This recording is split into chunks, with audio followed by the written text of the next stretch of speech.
Shabbat Shalom and welcome to Scriptural Foundations Sabbath service. I appreciate each and every one of you that comes out and shares this time with us. We truly appreciate it. We hope and pray that you'll learn something from the teachings and from the Torah portions. And that, we just join together in Abba Yahuwah's presence to spread his word. So, I'll pray here real quick, and then we'll partake of the bread and the juice. I know some people only do this during Passover, Pesach. I've been doing this since 1993, and we honor Yahusha every weekend, every Shabbat. So there's nothing that says that you have to only do it during Pesach. In fact, he said to do it often. The word oft is oft or often as you do it. Well, that tells me that we're supposed to do it more often than just once a year. So at any rate, today we'll be covering the Torah portion, the prophets and the Brit Hadasha, and then we'll cover part 3, of Satan's little season study, which this time it's only 4 pages, so it's not huge like the last one was. So we'll be able to do the Torah portions this week. And then we'll do the Aaronic benediction to let you go. We'll also do a short praise and worship service, 3 songs, and that'll be it. So without further ado, I'll go ahead and pray, and then we'll do the partaking of the bread and the juice, and then we'll do our worship service, and then get into studying. So let's pray. Yahuwah Melech HaOlam, King of the universe, creator of all things and lover of our souls. Abba Yahuwah, we come before your set-apart throne of shalom and might on behalf of the congregations that's gathered here today, the people that are your set-apart people that have gathered here today. We ask you to open their eyes and teach them and lead them and guide them in your word. Show them your truth and show them your word and help them to shed all these false doctrines that pop up and are inundated in Christian faith and even in the Messianic faith. But we are truth seekers. We don't want the lies. We don't want the deceptions. We're not willing to hold on to them anymore. So we ask you to open our eyes to your truth and to the scriptural truth that you've given us, so that we're not deceived by the enemy at all, because we don't want any guile or any falsehoods found in our mouths at all. We ask you to send your Ruach HaKodesh to lead us and guide us and teach us, as well as your spirits of understanding, wisdom, knowledge, and just teach us, Abba Yahuwah, and lead us and guide us and be present with us here today as we gather in your wonderful name and in your Son's name. We thank you and we give you all the praise, honor, and glory and power, for truly you are worthy, Abba Yahuwah. In Yahusha's name I pray, your Son and our Tzaddik Mashiach and King's name, so be it. All right, so we'll begin with the blessings.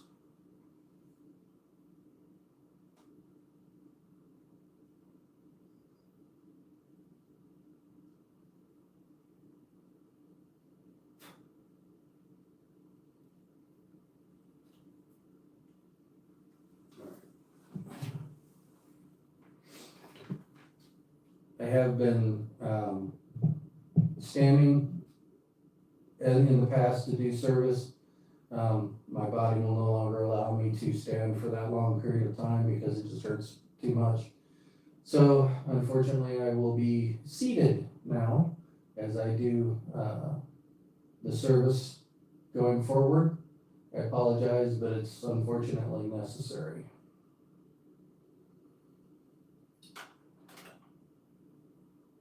Baruch atah Yahuwah Eloheinu melech haolam, asher kidshanu b'mitzvotav v'tzivanu lahiyot or legoyim, v'natan lanu et Yahusha Meshikeinu or ha'olam, Selah. Blessed art you, Yahuwah our Elohim, King of the universe, who has sanctified us by his commandments, commanded us to be a light unto the world, and has given unto us Yahusha our Messiah, the light of the world, Selah. The Shabbat Shalom song. Well, we've been singing this song since my kiddos were just little children. Again, if you don't have a copy of the blessings, you can go and get them from the link in the notification for service, the event notification. There's a Google Drive link where you can download the PDF copy of the blessings, so you can learn the songs and the blessings and follow along.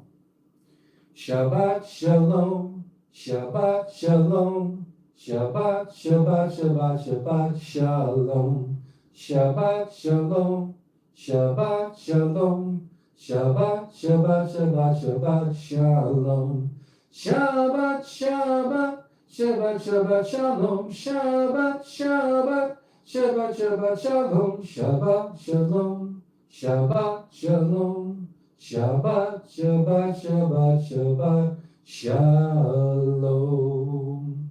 Again, Abba Yahuwah, we give you all the praise, honor, and glory. The blessing of Messiah or Mashiach.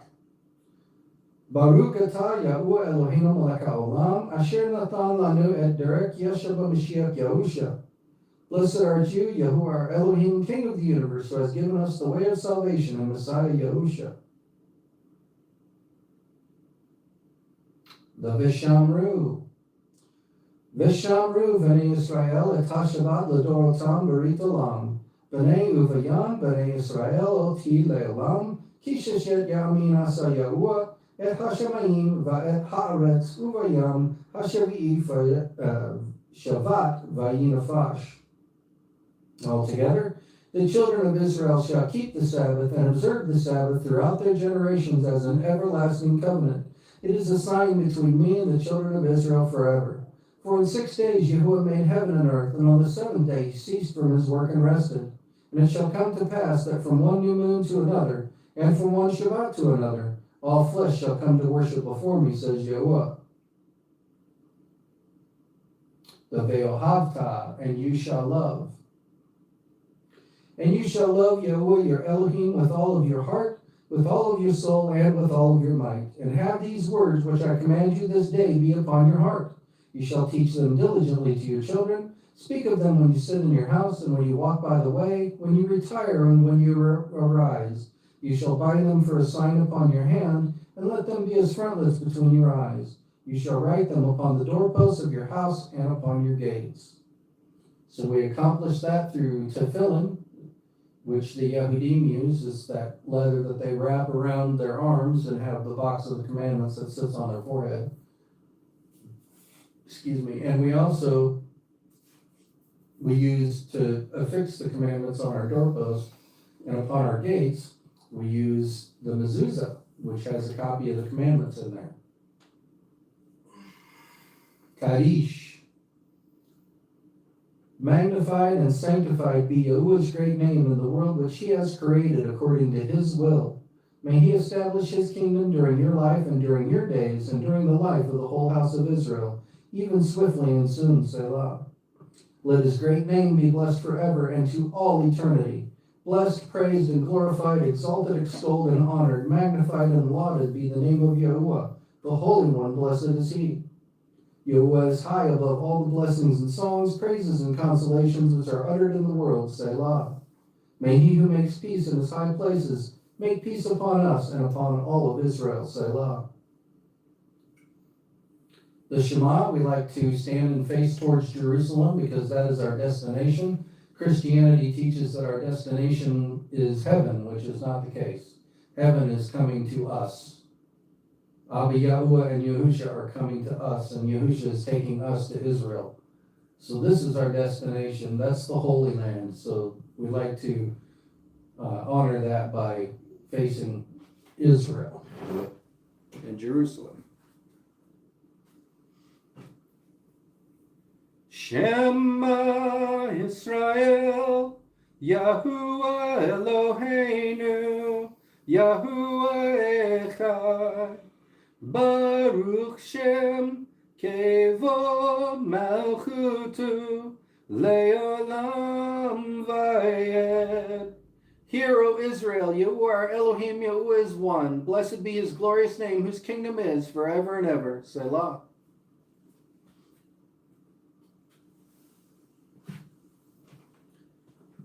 You may be seated if you stood. The Barku. Again, there are leader in all parts. If you have the copy of the blessings, please follow along, and wherever you're at, say the blessings with us. Barku et Yahuwah Hamvorak, Baruch Yahuwah Hamvorak Leolam Vayed. Bless Yahuwah who is to be praised. Blessed be Yahuwah who is praised for all eternity. The Mika Moka. Mika Moka, Bailim Yahuwah. Mika Moka, Nedar Bakodesh. Nora Tahilot, Ose, Fele, Ose, Fele. Who is like you, O Yah, among the gods? Who is like you? Yah, there is none else. You are awesome in praise, doing wonders, O Yah. Who is like you, O Yah? There's no one like him. Even Yahushua himself said that his Father is greater than he is. The blessing of the bread and the juice. The first one for the bread is called hamotzi.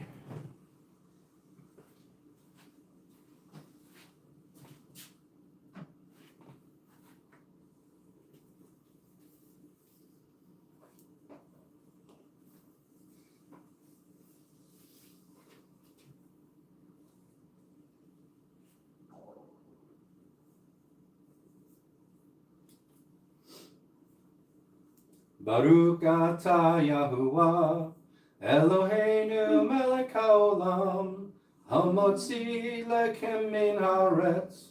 Blessed are you, Yahuwah, our Elohim, King of the universe, who brings forth bread from out of the earth. Selah.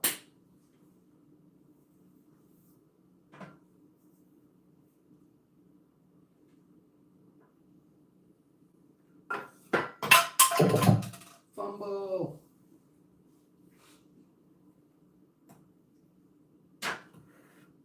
Just knocked all my cups over.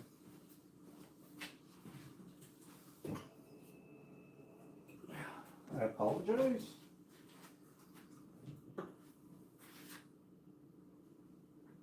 The blessing of the juice of the wine. Baruch atah Yahuwah, Eloheinu melech haolam, borei pari hagafen. Blessed are you, Yahuwah, our Elohim, King of the universe, who creates the fruit of the vine. Now please bear with me here as I hand out juice and bread to the people here. Now we use butter and honey on our bread when we do this. Usually we have challah bread, but this is low carb bread for my diabetes, so we use that now. Anyways, we put butter and honey on our bread. Why? Is it a command in Torah? No. It is in Isaiah 7, I believe it's 11 through 15. It says that, and that passage is a foreshadowing a foreshadowing of Yahushua's office as Mashiach. And it says that he would eat butter and honey so that he would know to refuse the evil and to choose the good. So that's why we do it. We do it as a tradition so that we know to refuse the evil and to choose the good. Got everybody?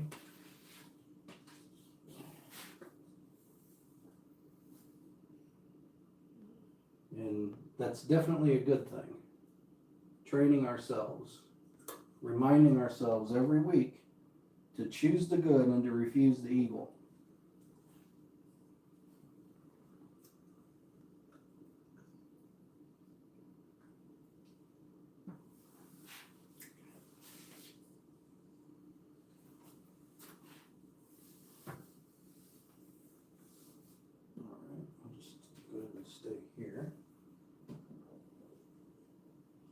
So now we go to the renewed covenant.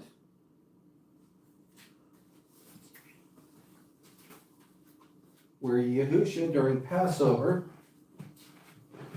showed us that we're supposed to be doing this in honor of him.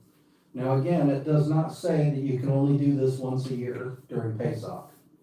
He says do it as often as you eat it, or often as you eat it, and we're just celebrating what he did for us. There's absolutely nothing wrong with that. So if you have bread or juice, go ahead and get some. 1 Corinthians 12:24 says, and when he had given thanks, he brake it and said, take, eat, this is my body which broken for you. This do ye in remembrance of me.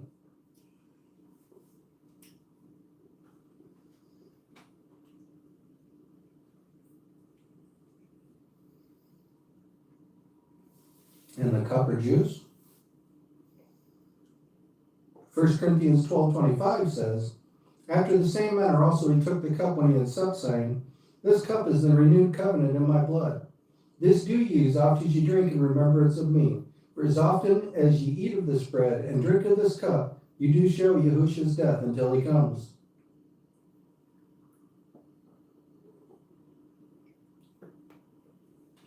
So as you can see, we're supposed to be doing it often.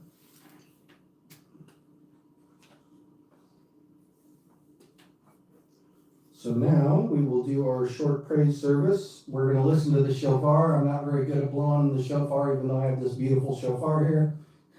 My lips are too big, I just can't do it.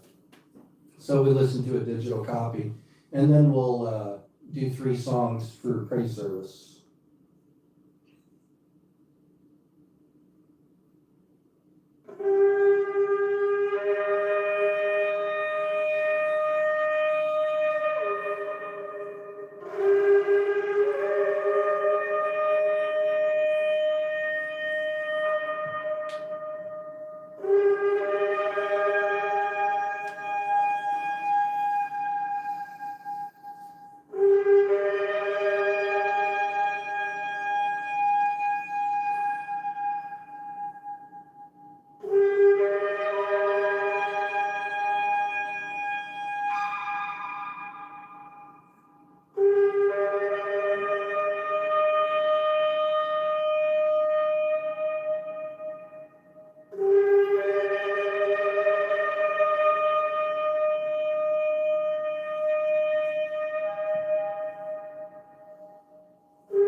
All right, our first song is How Can It Be by Lauren Daigle.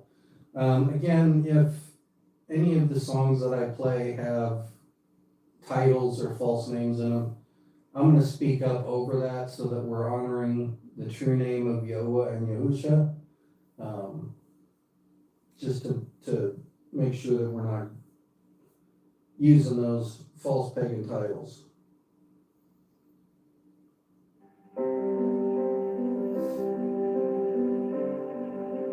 Ashamed of what I am guilty, ashamed of what I've done, what I've become. These hands are dirty. I dare not lift them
While we are saved by grace, it doesn't release us from keeping Torah.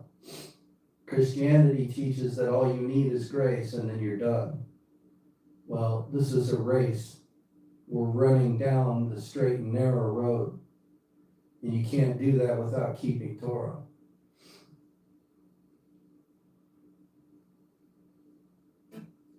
Good, Good Father by Chris Tomlin.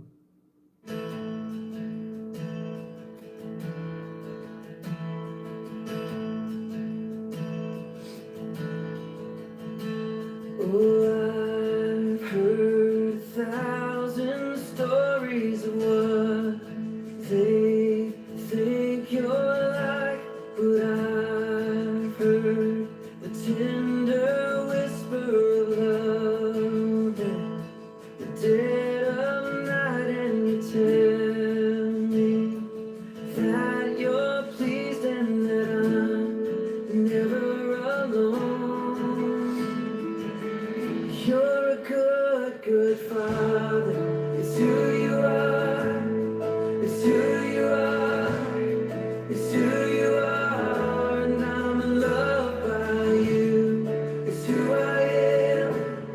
It's who I am. It's who I am. Oh, and I've seen many searching for answers far and wide, but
King and Country, Shoulders.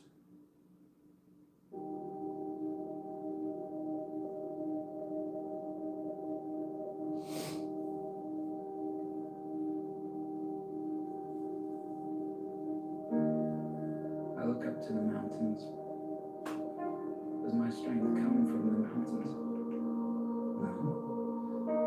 My strength comes from Yah. Who made heaven and earth and the mountains. Yes.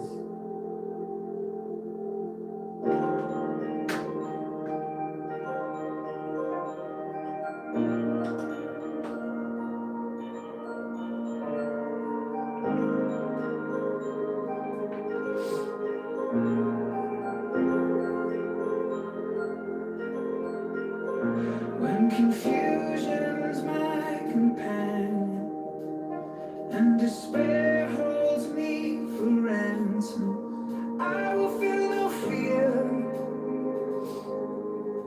I know that you are near.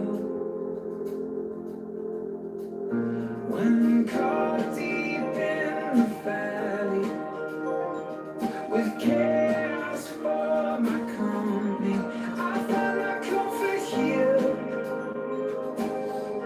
'Cause I know that you are near. My help comes from you. You're right here pulling me through. You carry my weakness, my sickness, my brokenness all on your shoulders. Your shoulders. My help comes from you. You are my rest, my rescue. I don't have to see to believe that you're lifting me up on your shoulders. Your shoulders. You mend what once was shattered, and you turn my tears to laughter. Your forgiveness is my fortress. Oh, your mercy is relentless. My help comes from you. You're right here pulling me through. You carry my weakness, my sickness, my brokenness all on your shoulders. Your shoulders. My help comes from you. You are my rest, my rescue. I don't have to see to believe that you're lifting me up on your shoulders. Your shoulders. My help is from you. I see to believe. My help is from you. I see 'cause now is from you. I see to believe. My help is from you. I see 'cause now it's true. My help comes from you. You're right here pulling me through. You carry my weakness, my sickness, my brokenness all on your shoulders. Your shoulders. My help comes from you. You are my rest, my rescue. No, I don't have to see to believe that you're lifting me up on your shoulders. Your shoulders. My help is from you. I see Praise Yahuwah. Lift him up, lift your hands up to him. Give him the glory he deserves.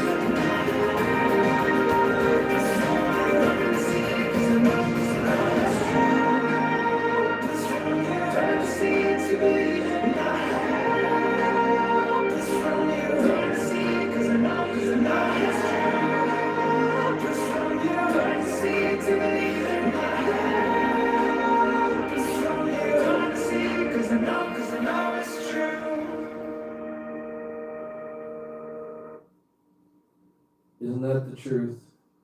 We won't survive what's coming unless He is our help and He is our rescue, our place of refuge and rest. That's what Shabbat's all about, is entering into His rest. Oh, goodness. I apologize. Sometimes I get real emotional when I sing for Abba.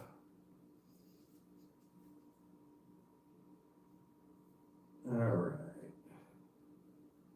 So, the normal place I get the Torah portions from, weekly Torah portions, didn't have theirs out this week, so I went ahead and got them from another place.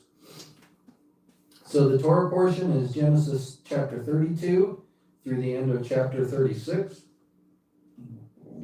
Excuse me. The prophets is Obadiah 1 through 21. And the gospel is Matthew chapter 2, and we'll just read all the whole chapter of each of those. I don't like to do things out of context. I like to read things as they're written. So we'll do all of each chapter mentioned here to make sure that we're getting everything in context. So if you would, turn with me to Genesis chapter 32, and we'll read through the end of 36.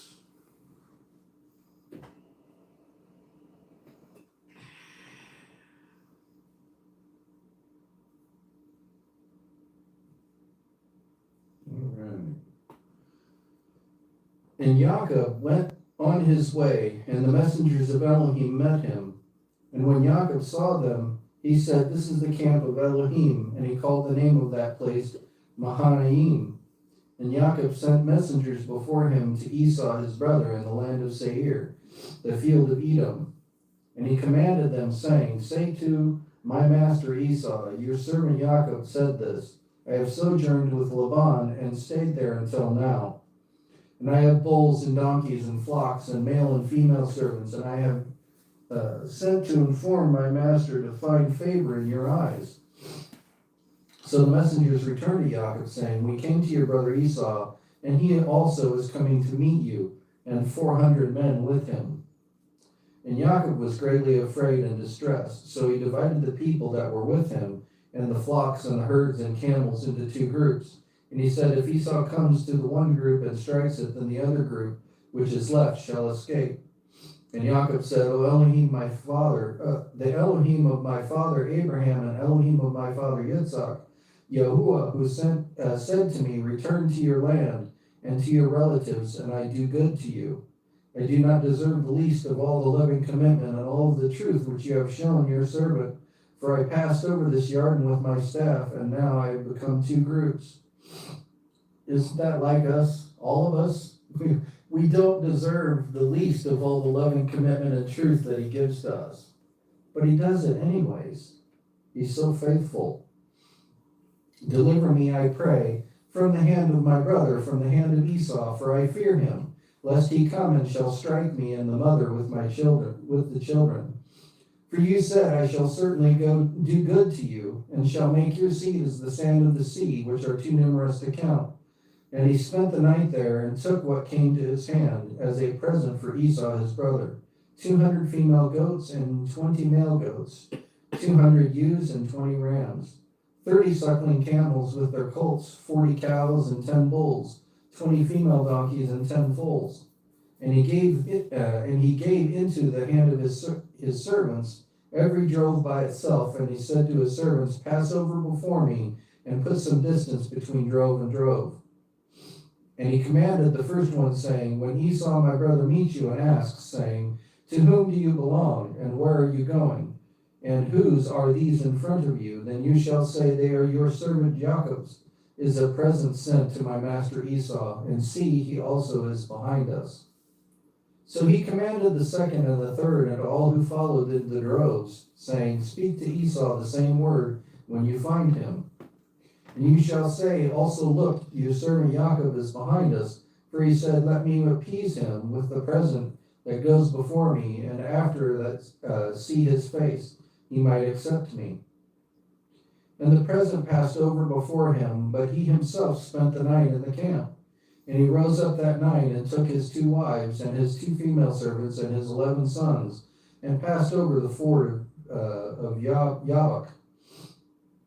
And he took them and sent them over the stream and sent over what he had. And Jacob was left alone, and a man wrestled with him until the breaking of the day. Okay, so let me explain to you something real neat here. Jacob, Israel, did not wrestle with Abba Yahuwah. He would have died. Okay, Scripture says that a man, a human, cannot look upon the face of Yahuwah and live. It's impossible. He would have died. So we have to understand that something else is going on here. So who is he wrestling with? He's wrestling with a messenger or an agent or representative of Abba Yahuwah. Who is that? Who's the head messenger? That's Yahushua HaMashiach. He is the head. He is the head messenger. And he is the one that's wrestling with him until the breaking of day. And when he saw that he did not overcome him, okay, so do we actually believe that a human man could wrestle the Almighty and be victorious? Absolutely not. Come on. So that, again, that tells us there's something else going on here, and that it's not Yahuwah himself. And when he saw that he did not overcome him, he touched the socket of his hip, and the socket of Jacob's hip was dislocated as he wrestled with him.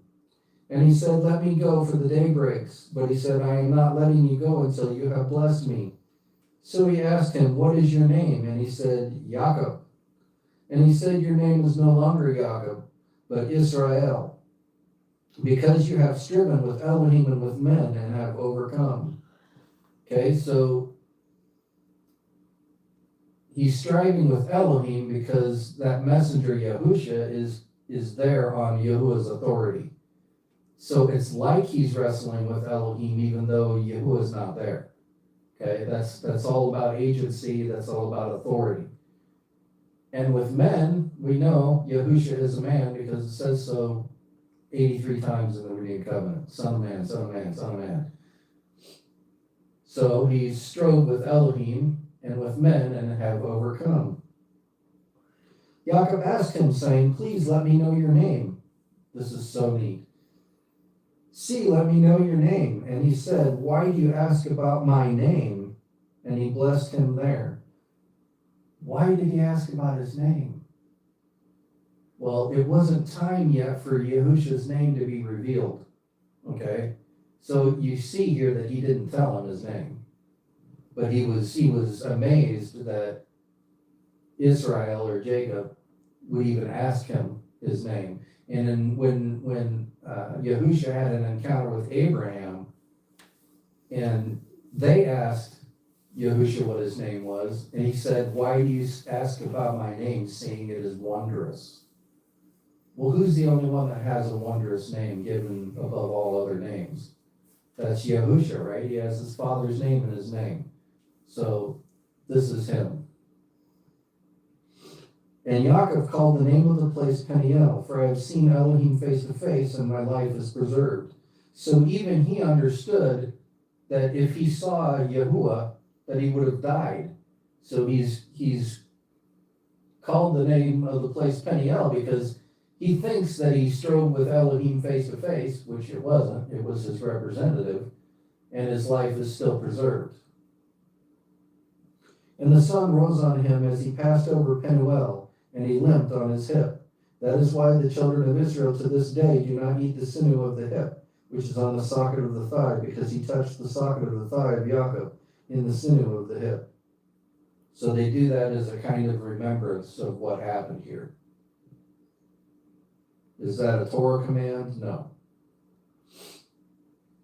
Chapter 33. And Jacob lifted his eyes and looked, and he saw Esau coming, and with him 400 men. And he divided the children among Leah and Rachel and 2 female servants.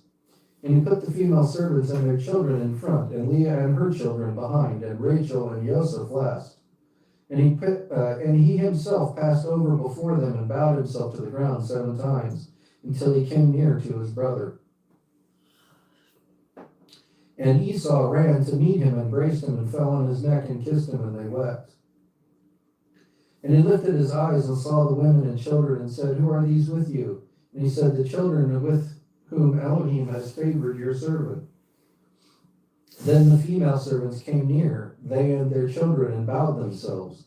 And Leah also came near with her children, and they bowed themselves. And Joseph and Rachel came near, and they bowed themselves. Excuse me. Then Esau said, What do you mean by all this company which I meet? And he said, To find favor in the eyes of my master. But Esau said, I have enough, my brother. Let what you have remain yours. And Jacob said, No, please, I have now found favor in your eyes. Then receive my present from my hand, because I have seen your face like seeing the face of Elohim, and you were pleased with me. Please take my blessing that is brought to you, because Elohim has favored me, and because I have all that I need. And he urged him, and he took it. And he said, Let us depart and go, and let me go before you.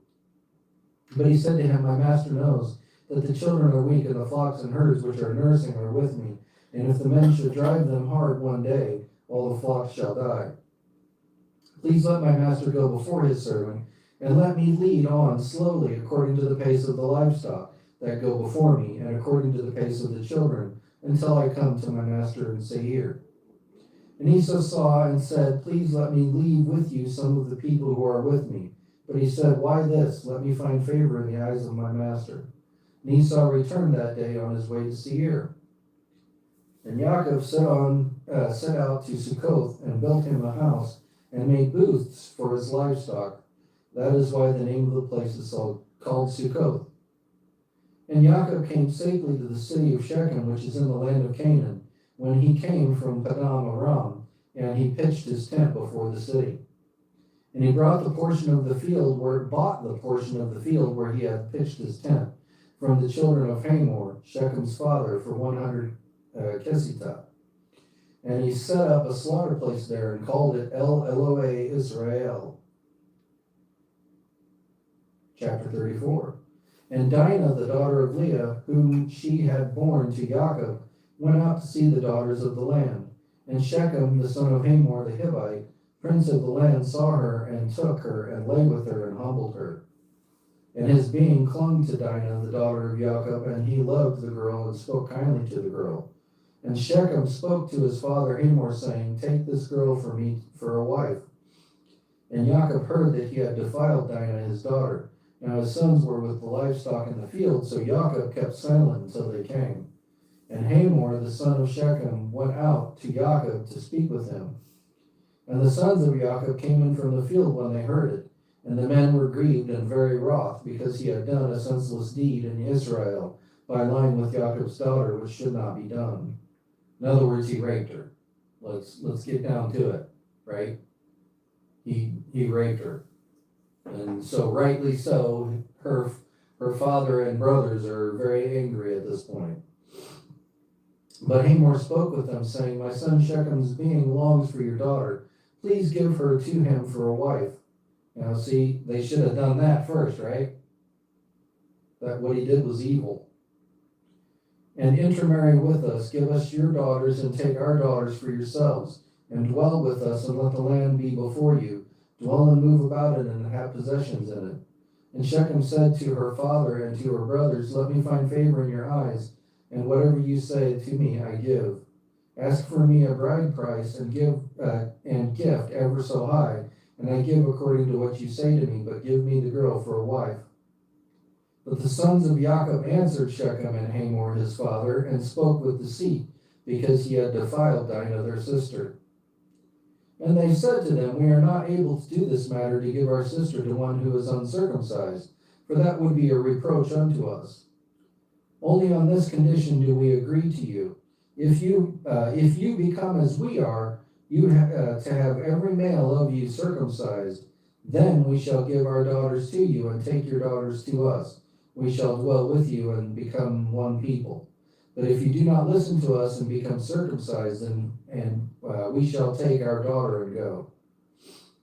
And their words pleased Hamor and Shechem, Hamor's son, And the young man did not delay to do this because he delighted in Jacob's daughter. Now he was more respected than all the household of his father. And Hamor and Shechem, his son, came to the gate of their city and spoke with the men of the city, saying, These men are at peace with us, so let them dwell in the land and move about in it. And see, the land is large enough for them. Let us take their daughters for our wives, and let us give them our daughters. Only on this condition would the men agree to dwell with us, to be one people, if every male among us is circumcised as they are circumcised. Their herds and their possessions and all their beasts should not be ours. Only let us agree with them and let them dwell with us. And all who went out of the gate of the city listened to Hamor and Shechem his son. Every male was circumcised, all who went out of the gate of the city.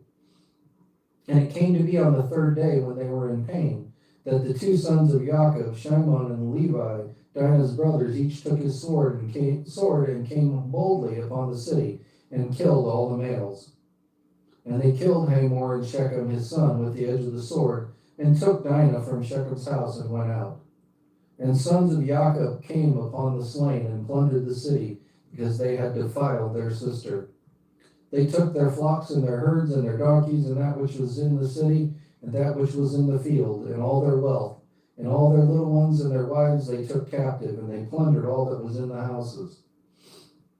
And Jacob said to Shimon and Levi, You have troubled me by making me a stench among the inhabitants of the land, among the Canaanites and the Perizzites, and I am few in number, and they shall gather themselves against me, and shall strike me, and I shall be destroyed, my household and I. But they said, Should he treat our sister like a whore? Absolutely not. Chapter 35. And Elohim spoke to Jacob, Arise and go to Bethel and dwell there, and make a slaughter place to El, who appeared to you when you fled from the face of Esau your brother. So again, was that Yahuwah that was there that appeared to him? No. It was his representative, which is in essence the same thing.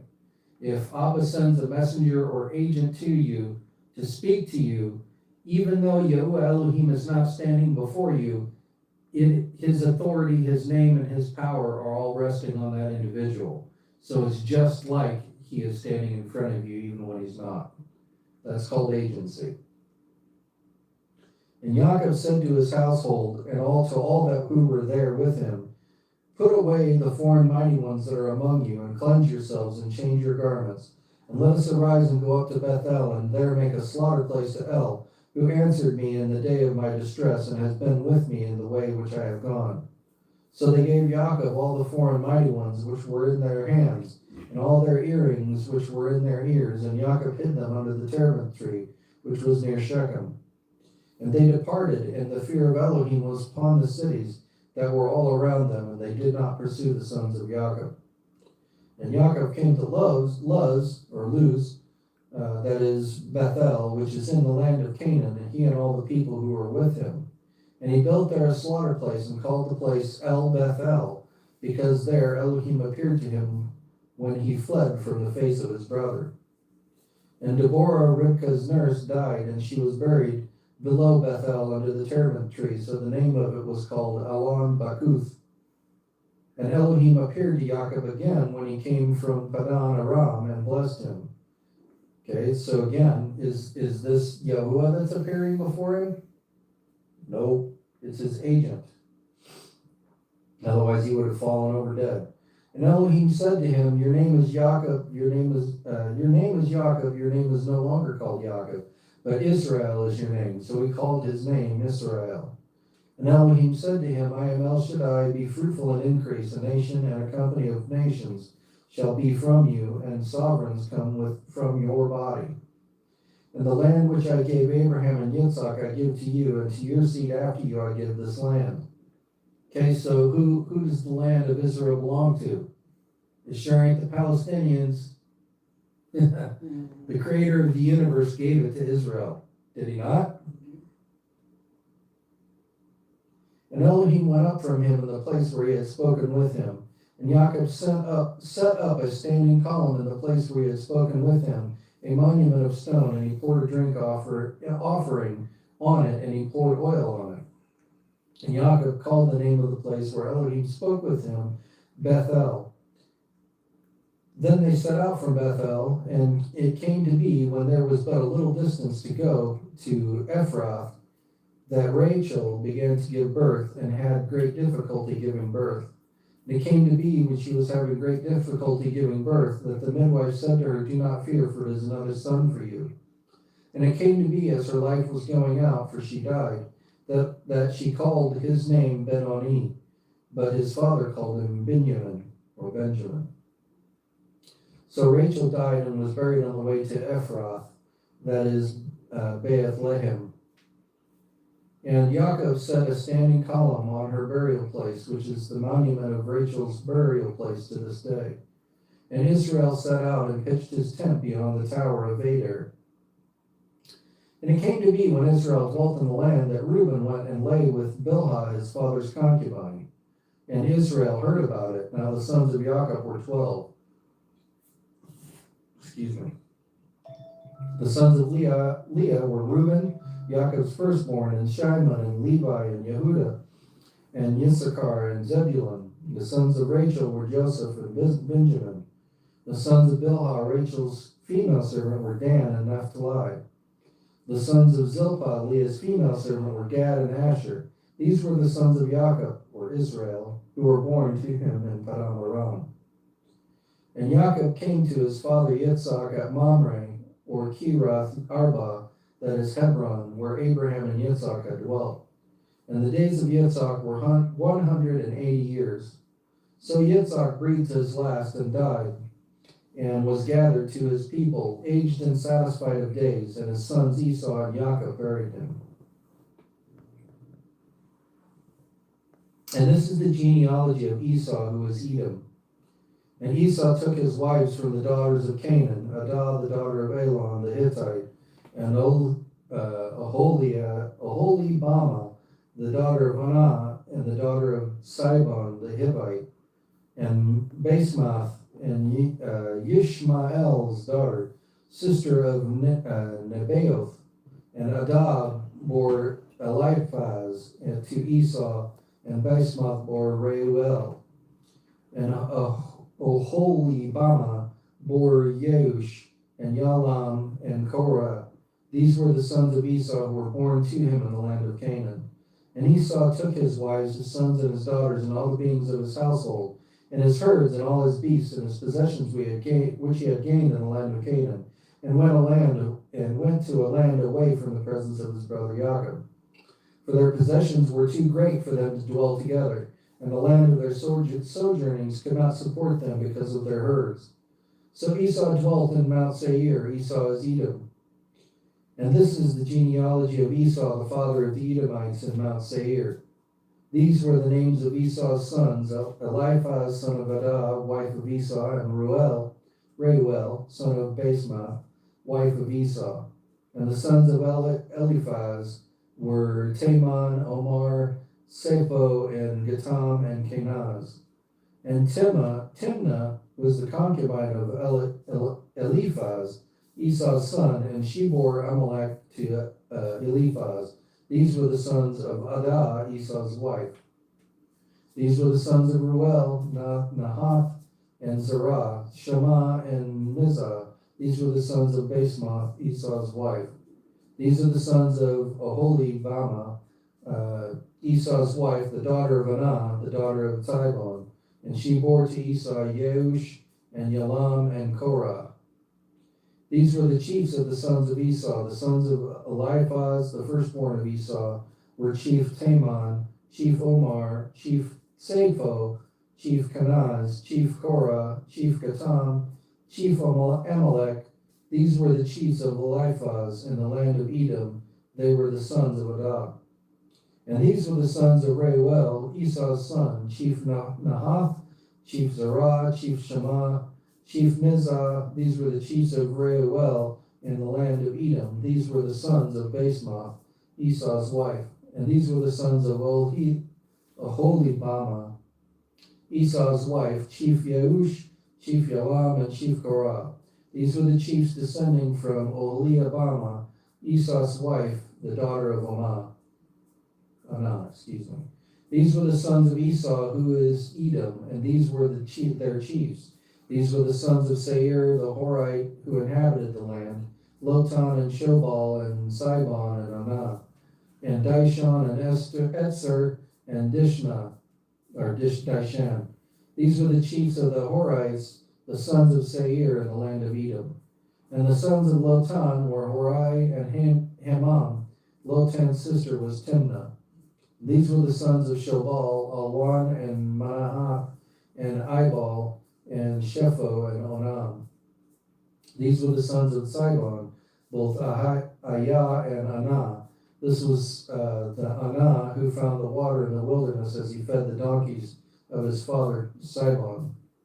These were the children of Anah, Dishon and Oholibamah, the daughter of Anah. These were the sons of Dishon, Hemdan and Eshban and Yithran and Karan. These are the sons of Esther, Bilhan and Zaawan and Akan. These are the sons of Dishon, Utz and Aran.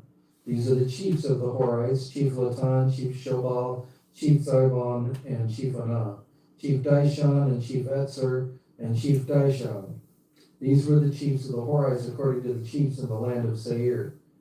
And these were the sovereigns who reigned in the land of Edom before any sovereign reigned over the children of Israel. And Bela, the son of Beor, reigned in Edom, and the name of his city was Dinhaba. And Bela died, and Jobab, son of Zerah, the Batsra, reigned in his place. Jobab died, and Husham, the land of the Temanites, reigned in his place. And Husham died, and Hadad, son of Bedad, who struck Midian in the field of Moab, reigned in his place, and the name of the city was Awith. And Hadad died, and Shamlah of Masrekah reigned in his place. And Shamlah died, and Shaul of Rehoboth by the river reigned in his place. And Shaul died, and Baal Hanan, son of Akbor, reigned in his place. Baal Hanan, son of Akbor, died, and Hadar reigned in his place. The name of the city was Paut, and his wife's name was Mehetabel, the daughter of Matred, the daughter of Mezahab. These were the names of the chiefs of Esau according to their clans and their places, by the names Chief Timnah, Chief Alwa, Chief Yetheth, Chief Oholibamah, Chief Alei, Elah, Chief Pinon, Chief Kenaz, Chief Teman, Chief Mibzar, Chief Magdiel, Chief Iram. These are the chiefs of Edom according to their dwelling places in the land of their possession. Esau was the father of the Edomites. So let's turn to Obadiah chapter 1.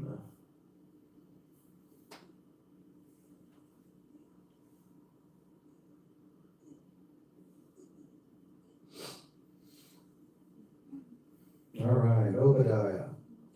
The vision of Obadiah. This is what the Master Yahuwah said concerning Edom.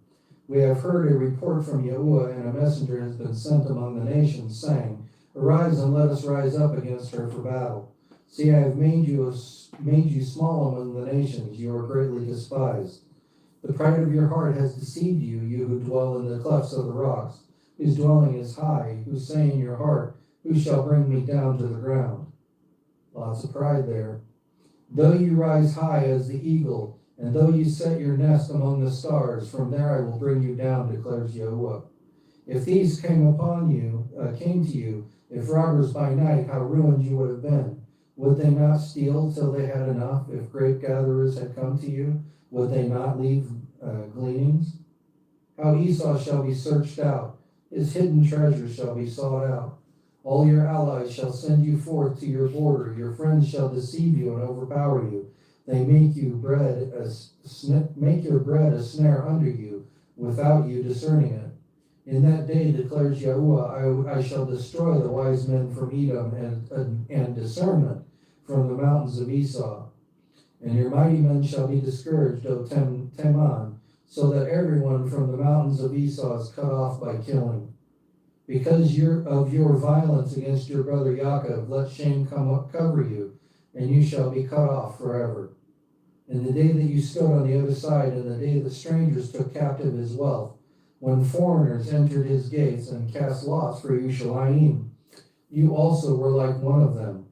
You should not have looked on your brother's day in the day of his estrangement, nor rejoiced over the children of Yehudah in the day of their destruction, nor made your mouth great in the day of distress, nor have entered the gate of my people in the day of their calamity, nor looked down on their evil in the day of their calamity, nor seized their wealth in the day of their calamity, nor stood at the parting of the way to cut off his fugitives, nor handed over his survivors in the day of distress. For the day of Yahuwah is near upon all the nations. As you have done, it shall be done to you. Your reward shall come back on your own head. For as you have drunk on my set-apart mountain, so do all the nations drink continually. And they shall drink and shall swallow, and they shall be as though they had never been. But on Mount Zion there shall be an escape, and they shall be set apart. And the house of Jacob shall possess their possessions. The house of Jacob shall be a fire, and the house of Joseph a flame, and the house of Esau for stubble. And they shall burn among them, and they shall consume them, so that no survivor is left of the house of Esau, for Yahuwah has spoken. And they shall possess the south with the mountains of Esau, and low country with the Philistines. And they shall possess the fields of Ephraim, and the fields of Shamaron, and Benjamin with Gilead.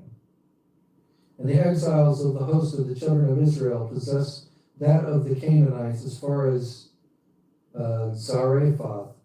And the exiles of Yerushalayim, who are in Sepharad, possess the cities of the south. And survivors shall come to Mount Zion to judge the mountains of Esau, and reign shall belong to Yahuwah. Matthew chapter 2.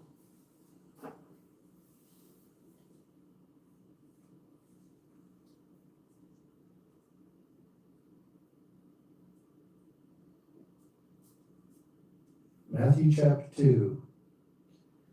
And Yeshua, having been born in Bethlehem of Yehudah, in the days of Herodes the sovereign, see Magi from the east came to Yerushalayim, saying, Where is he who has been born sovereign of the Yehudim?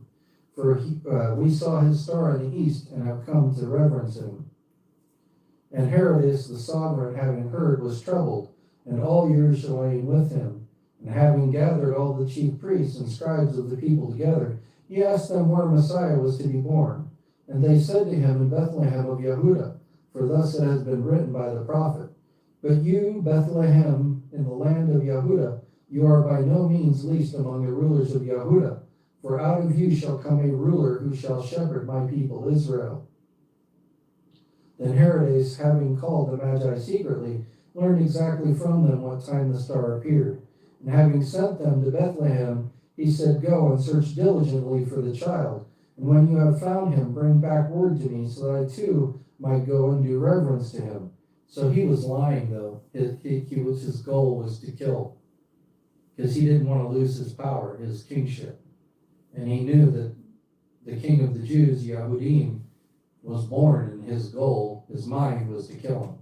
What's really neat is one of the passages we're going to read today in the Satan's Little Season study is about this very thing. Herod trying to kill Mashiach. And having heard the sovereign, they went.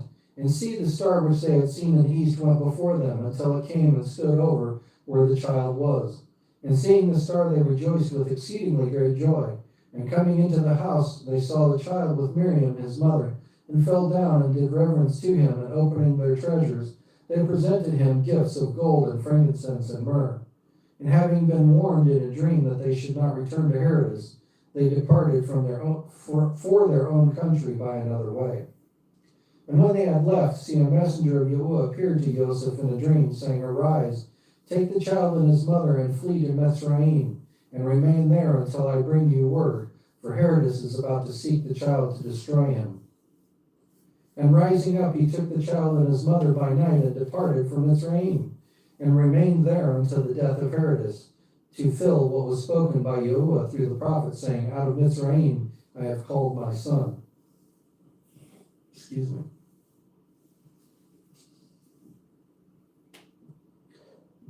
Excuse me. Then Herod, having seen that he was fooled by the Magi, was greatly enraged, and he sent forth and slew all the male children in Bethlehem, and in all its borders, from 2 years old and under, according to the time which he had exactly learned from the Magi. Then was filled what was spoken by Yirmiyahu the prophet, saying, a voice was heard in Ramah, wailing and weeping, and great mourning, Rachel weeping for her children, refusing to be comforted, because they were no more. And Herod, having died, see, a messenger of Yahuwah appeared in a dream to Joseph in Mizraim, saying, arise and take the child and his mother and go into the land of Israel, for those seeking the life of the child are dead. And rising up, he took the child and his mother and came into the land of Israel. But hearing that Archelaus was reigning over Yehuda instead of his father Herod, he was afraid to go there. And having been warned in a dream, he departed to the parts of Galilee, and came and dwelt in a city called Nazareth, thus to fulfill what was spoken by the prophets, he shall be called Nazarene. All right, so now, which is really neat that we read that, because now we're going to go to the study, if I can find it here.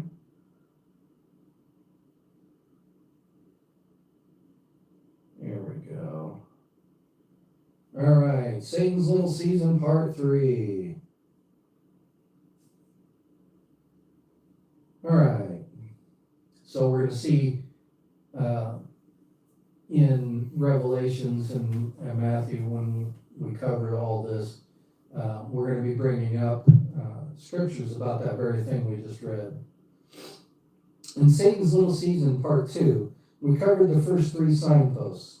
The sealing of the 144,000, a massive earthquake, the sun is darkened, moon turns to blood, there's a meteor shower, the leaders and rich people hide in the bunkers underground in the mountains, and then we see the seating and power of the anti-Mashiach and the destruction of Babylon, as well as 75-pound hailstones. Again, none of that has happened, right? There's no historical record of any of this. So we know that we can't possibly be in Satan's little season. It's impossible. There's too much that hasn't been fulfilled. None of these events have occurred and are found nowhere in the historical record. We see that this is a recurring theme as we continue to walk through the signs and judgments of the Great Tribulation. Aside from the sealing of the 144,000, which occurs before the judgment begins, everything mentioned so far happens at the 3.5-year mark of the tribulation. Let's continue to review the signs and judgments of the tribulation to see if any of them have already occurred. So we've got signpost number 4. The 2 witnesses appear in Jerusalem and begin their end of days ministry. I believe this occurs at the beginning of the 7-year tribulation, and their ministry ends when Hasatan takes over the anti-Mashiach. He enters into the anti-Mashiach, and then he's successful in killing them. This happens at the 3.5-year mark of the tribulation, and I'll show you how I determine that. And I shall give unto my 2 witnesses, and they shall prophesy 1,260 days, clad in sackcloth. These are the 2 olive trees and the 2 lampstands that are standing before Elohim of the earth. I believe this is Moses and Elijah. Why? They're the 2 that witnessed Yahushua's transfiguration, right? They're the 2 that were present. You always wondered, why did Hasatan want Moshe's bones? Why would he care? Did Hasatan go after anybody else's bones in all of the history of the Bible? No, just Moshe. Why? Why is that? Because I believe Abba Yahuwah made him a new body and made him one of the witnesses. He's the representation of what? The Tanakh, the Torah, right? So then we have Eliyahu, which is the representation of the prophets, which is faith. So you have faith combined with works. It's a representation of Yahushua's kingdom. These are the 2 olive trees and the 2 lampstands that are standing before Elohim of the earth. And if anyone wishes to harm them, fire comes out of their mouth and consumes their enemies. If anyone wishes to harm them, he will be killed in that way. These possess authority to shut heaven, so that no rain falls in the days of their prophecy.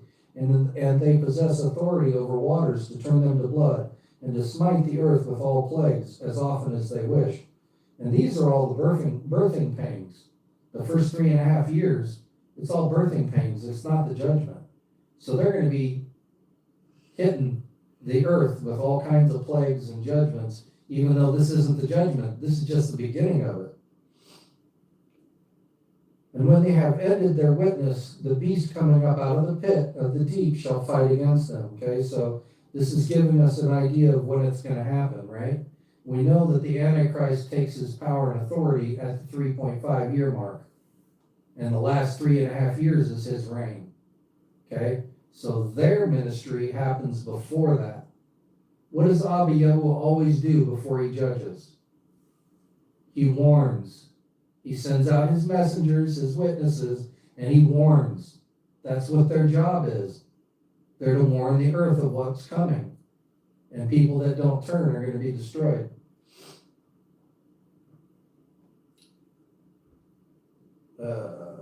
Okay, and when they had ended their witness, the beast coming up out of the pit of the deep shall fight against them and overcome them and kill them.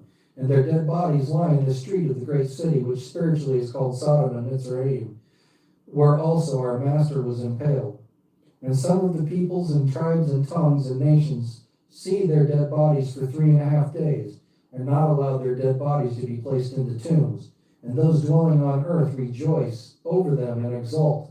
And they shall send gifts to each other, because these 2 prophets tortured those dwelling on the earth. And after 3.5 days, a spirit of life from Elohim enters into them, and they stood up on their feet, and great fear fell upon those who saw them. And they heard a loud voice from heaven saying to them, "Come up here." And they went up into heaven in a cloud, and their enemies saw them.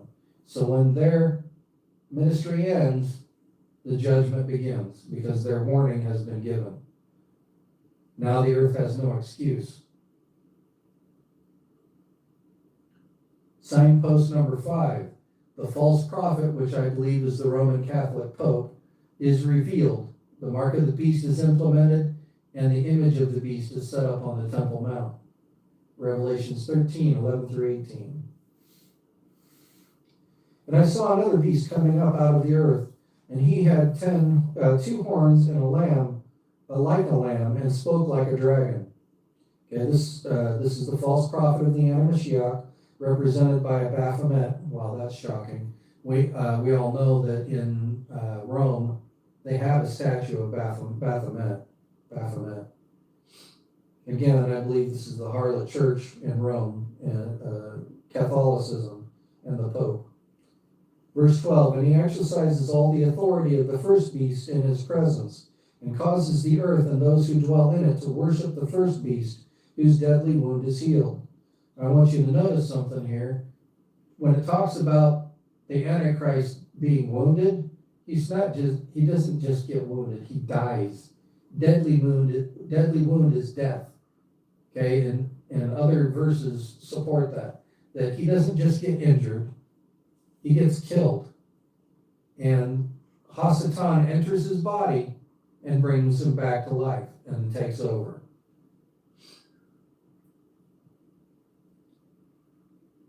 And he does great signs, so that even he makes fire come down from heaven and on the earth before men. So he's going to perform miracles just like the 2 witnesses did, right?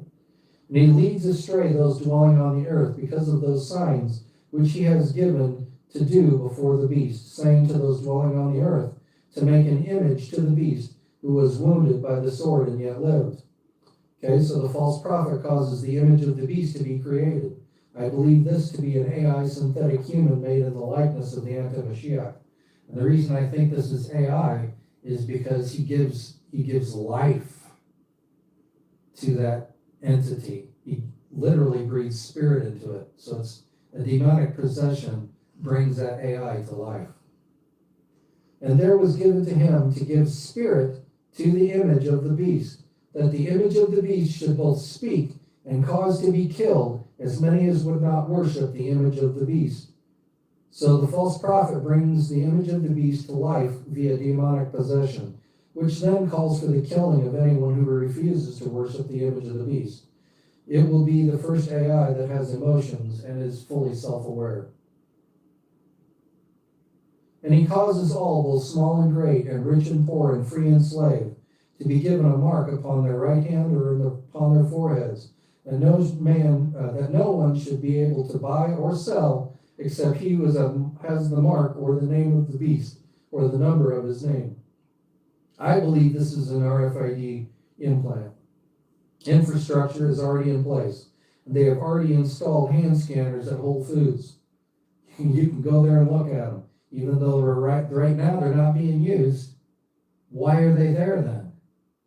To desensitize the population to it. Now, when they see it activated and in use, it's not going to be a big deal, see? Here is the wisdom. He who has understanding, let him calculate the number of the beast, for it is the number of a man, and his number is 666. I believe the Antichrist is Prince William for many reasons, but that's a whole other study, but just so you know, I believe that's who it is. Signpost number 6, the anti-Mashiach takes away or stops the daily. When you read the verses about the daily being taken away, it says daily sacrifice, but sacrifice is in italics. What does that mean? They added it. It doesn't have to be a sacrifice as in the slaying of an animal. What happens daily on the Temple Mount right now? Prayer. Bingo. Prayer. Daily sacrifice of prayer. So there doesn't need to be a temple in place to stop this. All we have to do is see the Antichrist take power and then stop them from praying at the Western Wall. And even recently, unlike for all of my life, they were never allowed to go up on the top of the Temple Mount to pray. The Muslims wouldn't let them. But recently they've been doing that. And what is their goal? To rebuild the temple. The Antichrist is going to stop all that. Okay? Let's read in Daniel. For the ships of Kittim shall come against him, and he shall lose heart, and shall return in rage against the set apart covenant, and shall act, and shall return, and consider those who forsake the set apart covenant. And strong ones shall arise from him, and profane the set apart place, the stronghold, and shall take away that which is continual, and set up the abomination that lays waste. I have another study which we need to go over, and that is about the Temple Mount and about the temple. Scripture says the third temple is not built by man's hands. So the Temple Institute, despite their good intentions, their enthusiasm, they're not going to be successful. The Antichrist is going to put a stop to it. Okay? And then he's going to set up his image. This is the abomination that lays waste. He's going to set his image up on the Temple Mount. Where? The north entrance of the Dome of the Rock. The reason I say this is Scripture gives us a description of where he puts it. And it says it's by the northern entrance, by the altar of sacrifice near the pillars. That's not a direct quote, but if you go look at the northern entrance of the Dome of the Rock, what do you see? Pillars and an altar of sacrifice sitting there. It's exactly where he's going to put his image. You can see here that the daily is taken away at the beginning of the 7-year tribulation, 3.5 years prior to the image of the beast being set up on the Temple Mount. So Daniel 12:11. And from the time that which is continual is taken away, okay, so when at the time that he stops the sacrifice of prayer on the Temple Mount is exactly 3.5 years. Isn't that neat? It's the same amount of time that the two witnesses are on the earth doing their witnessing. Okay? So this is how we know that this has to happen at the beginning of the tribulation. Because the abomination of desolation, we know happens at the 3.5 year mark when Antichrist takes his throne. And because this takes 3.5 years, right? We know this has to happen at the beginning of the tribulation, because that's the full 7 years. Signpost number 7. The remnant of Yahuwah and Yahusha, those with faith in Yahusha, that also keep the commandments and Torah, are led into the wilderness for the last 3.5 years of the tribulation, when Abba Yahuwah's judgment is poured out. Okay, so this is called the Greater Exodus or the Second Exodus, where Abba Yahuwah takes his people and gathers them together and takes them into the wilderness for 3.5 years.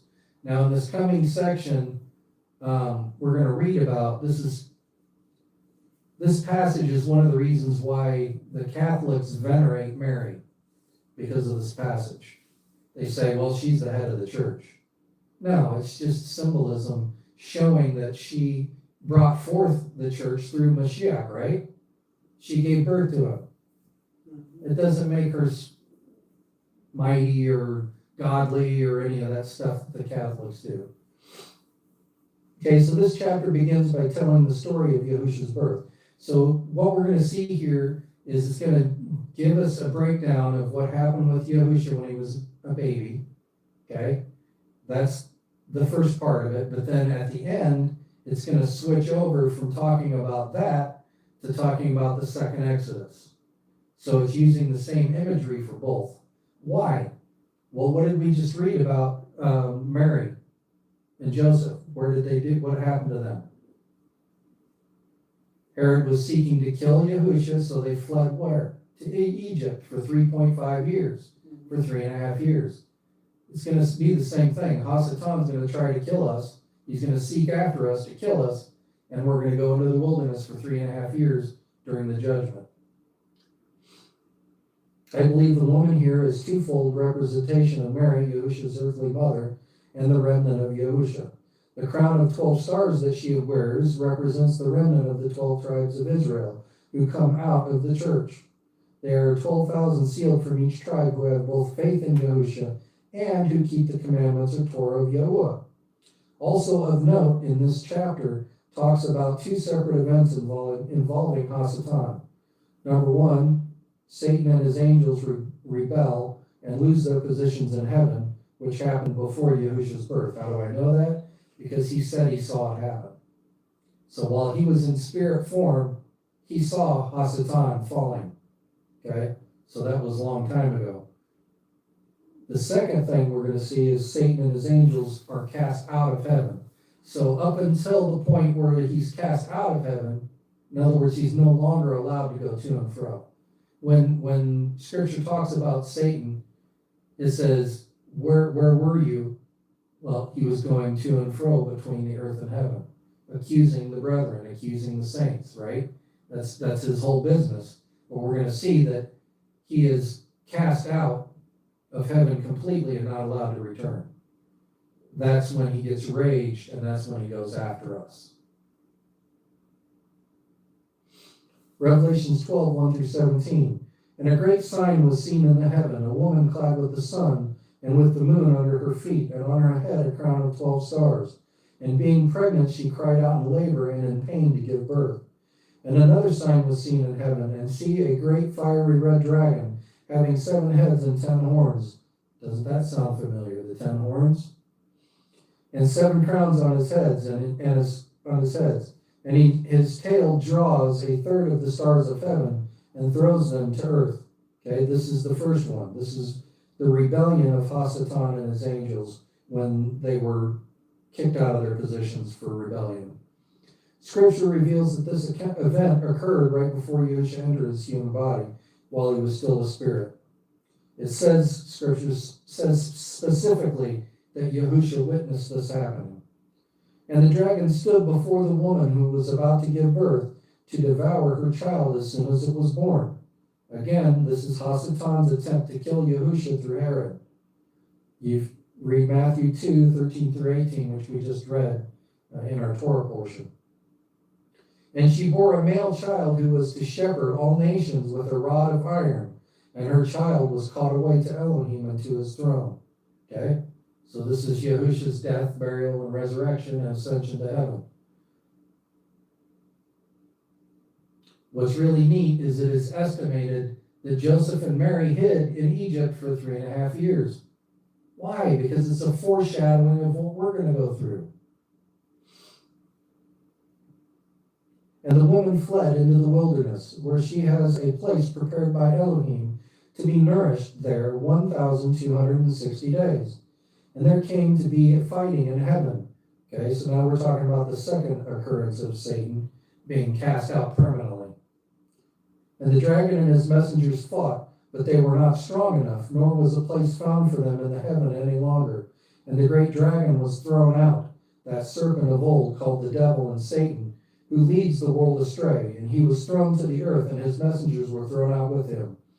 And I heard a loud voice saying in heaven, now have come the deliverance and the power and the reign of our Elohim, and the authority of his Messiah, Mashiach.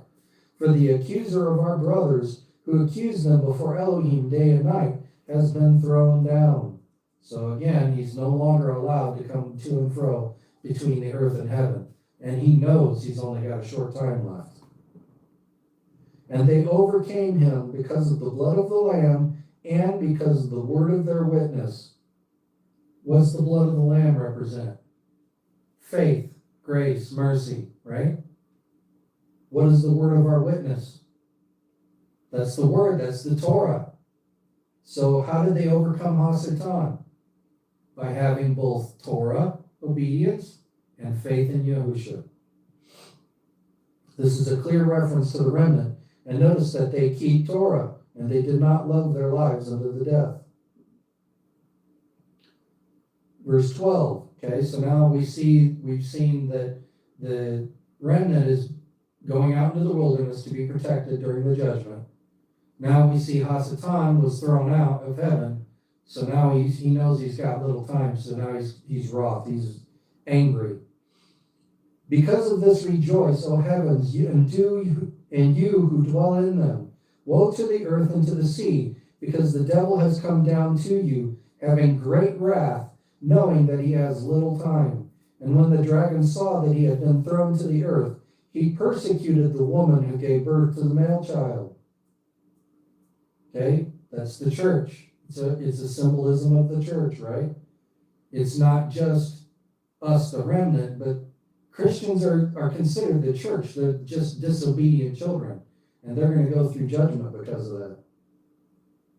But he goes out to persecute the woman. That means the church. That means Christianity. The woman was given 2 wings of a great eagle to fly into the wilderness to her place, where she is nourished for a time and times and half a time from the presence of the serpent. Okay, again, the remnant is protected in the wilderness for 3.5 years of judgment. Verse 15, Hasatan sends an army after the remnant, and Abba Yahuwah opens up the earth to swallow it completely. And out of his mouth the serpent spewed water like a river after the woman. I believe that's an army. To cause her to be swept away by the river. And the earth helped the woman, and the earth opened its mouth and swallowed up the river, which the dragon had spewed out of his mouth. So Abba again protects his remnant. Okay, so we have something here that is most people don't catch. Okay, we have the church, the remnant, and we have people that come later. If the woman is the remnant being protected in the wilderness, then who are these people we're about to read about? I believe that these people are people who wait until the judgment begins to decide to be obedient.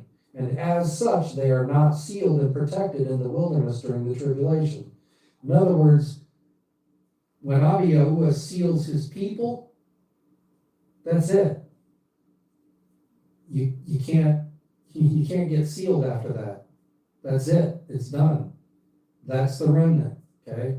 There are going to be people that see all this stuff happening, and they're going to turn from their sin and become obedient. But because they chose to become obedient after the judgment began and after the sealing of 144,000, they are not protected. So what happens? Satan goes after them and kills them. They're going to get a choice. You either accept the mark of the beast or you die. Why? Because they're not in the wilderness with us. They're not being protected by Yahuwah. So Hasatan goes after them. Okay, so they finally accept the seeds of truth that our people, the remnant, have planted. Okay?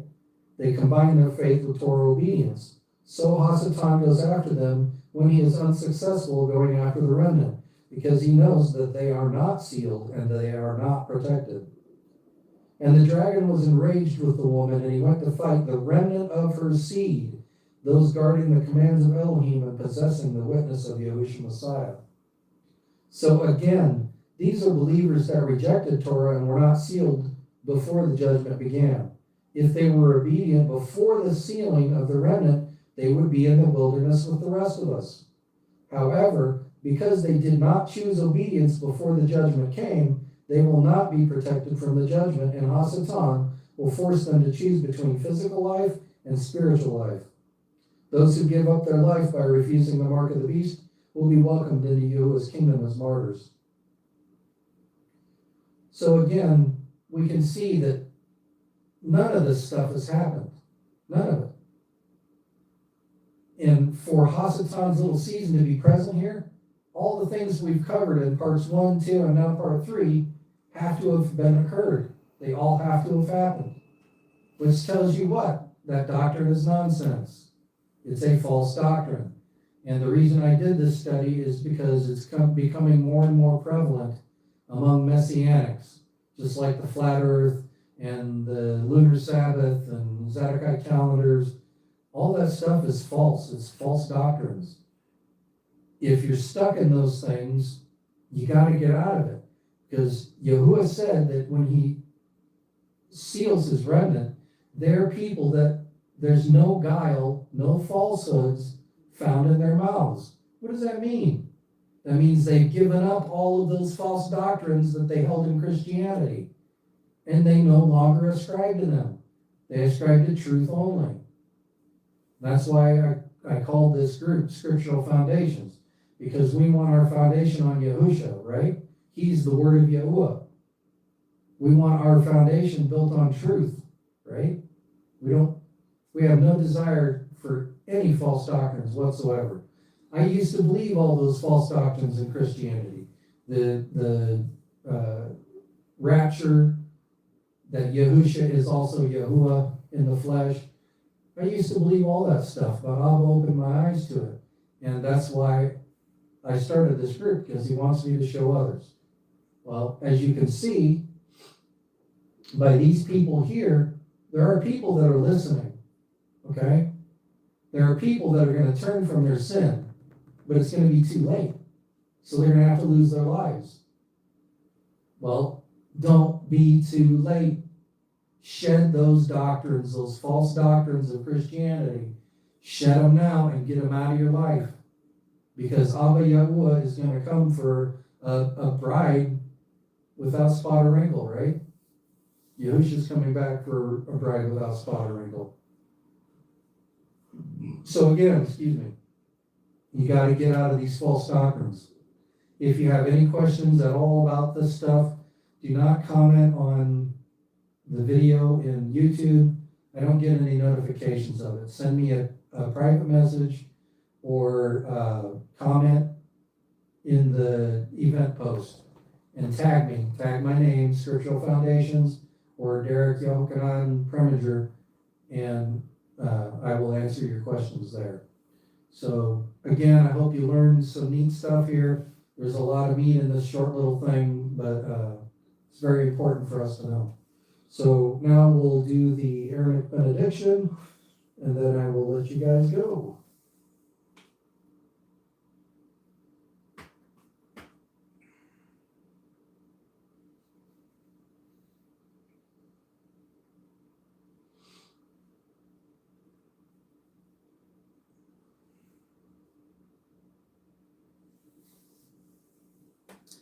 Yivarekeka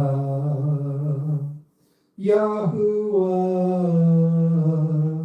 Vayish Mereh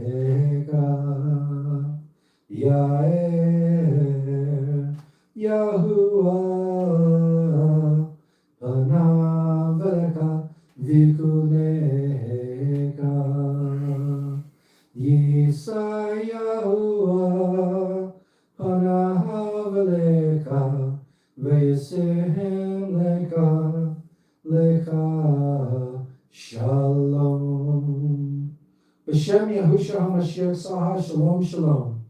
May Yahuwah bless you and keep you. May Yahuwah make his face to shine upon you and be gracious unto you. May Yahuwah lift up his countenance upon you and give you peace. In the name of Yahushua Messiah, the Prince of Peace, Shalom. So again, Shabbat Shalom, Shavua Tov. Thank you for sharing this set-apart time with us, and I hope you guys will come back next week. Shavua Tov.